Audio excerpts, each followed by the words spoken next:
ज्ञान हो गया तो सारे दुख सुख सब बदल जाएंगे और हमारा मन स्थिर होने लगेगा। इसी के साथ और वो सब कब होंगे?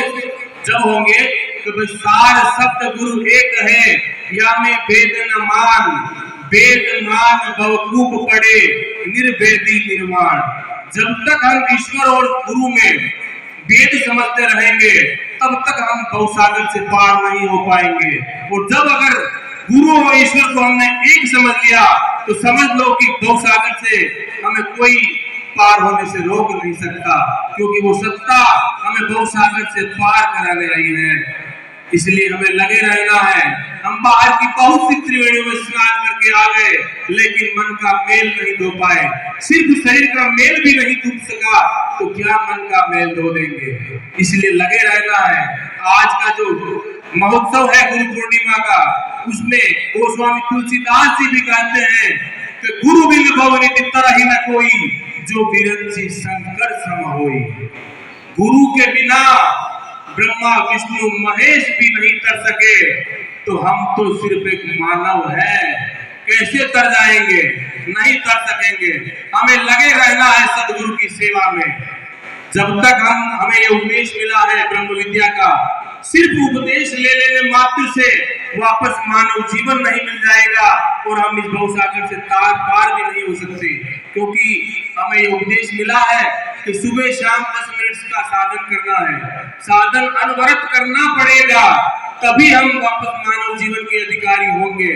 बाकी सदगुरु प्रभु के आश्रम में घोड़ा आता था और प्रभु उस घोड़े पर सवार होकर भ्रमण किया करते थे, और जब उस घोड़े को वापस आश्रम के अतिथि कक्ष के बाहर लाया गया तो उस घोड़े की आंखों से अश्रुधारा बह निकली। तो जब स्वामी जी का सेवक था तो प्रभु से कहता है कि प्रभु ये घोड़ा रो क्यों रहा है प्रभु? तो प्रभु कहते हैं कि इनसे बहुत बार कहा हमने कि आप साधन भजन करिए, साधन भजन करिए, और नहीं किया और मानव जीवन हार गए और आज इस पशु की योनि में घोड़ा बनकर आ गए हैं। तो हमारा भी वो हस्त न हो जाए कि हम भी ये मानव जीवन हार जाए और वापस कोई कुत्ता बिल्ली बनकर ना रह जाए। इसलिए अगर मानव जीवन पाना है तो हमें सदगुरु की तार से हमेशा लगे रहना है। हमें संसार का कार्य भी करना है और सदगुरु की तार से भी लगे रहना है। ब्रह्म विद्या का उपदेश जो हमें आज यहाँ भी मिलने वाला है, जो नए जिज्ञासु हैं लेना चाहे तो यहाँ इसका नाम ही योग है। कहीं किसी को छोड़ना नहीं है। आप जो भी देवी देवताओं को मानते हो सबको मानना है, उसके अलावा और जोड़ना है 10 मिनट, सिर्फ सुबह शाम का साधन करना है। यहाँ ना ही कोई पांव से चप्पल छोड़ने हैं, नहीं कोई काला पीला भगवा वस्त्र धारण करना है, नहीं कोई लंबी शिखा रखनी है, छोटी रखनी है, माला पहननी है, कुछ भी अलग से नहीं करना है। सब प्रकार के सांसारिक जीवन के जो हमारी जिम्मेदारियां है उनका निर्वहन करते हुए हमें 10 मिनट सुबह शाम का साधन भजन करना है।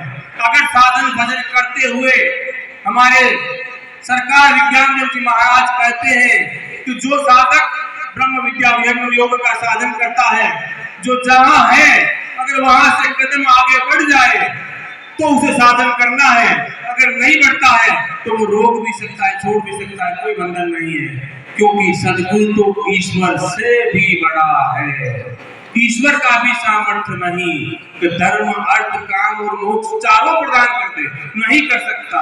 ईश्वर धर्म अर्थ काम प्रदान कर सकता है क्योंकि ईश्वर न्यायाधीश है, लेकिन हम ईश्वर से भी बड़े सदगुरु के शिष्य हैं जो चारों फलों का प्रदाता है, जिनका नाम ही सदा फल है।